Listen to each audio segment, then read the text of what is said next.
સુરત શહેરના ડિંડોલી વિસ્તારમાં બની પથ્થરમારાની ઘટના. ડિંડોલીમાં આવેલ મલ્હાર ચા કોર્નર પર તોડફોડ અને પથ્થરમારાની ઘટના સીસીટીવી કેમેરામાં થવા પામી કેદ.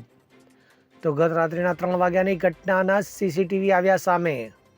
લૂંટના ઈરાદે અસામાજિક તત્વો ઘૂસ્યા હોવાની ચર્ચા. તો તત્વો પાસે ચપ્પુ અને ડંડા હાથમાં મળી આવ્યા જોવા. વાયરલ વિડીયો પોલીસ માટે બન્યો તપાસનો વિષય.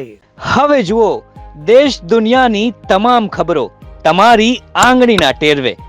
ઉઠાવો મોબાઈલ અને ગૂગલ પ્લે સ્ટોર પરથી ડાઉનલોડ કરો અમારી CN24 ન્યૂઝ મોબાઈલ એપ.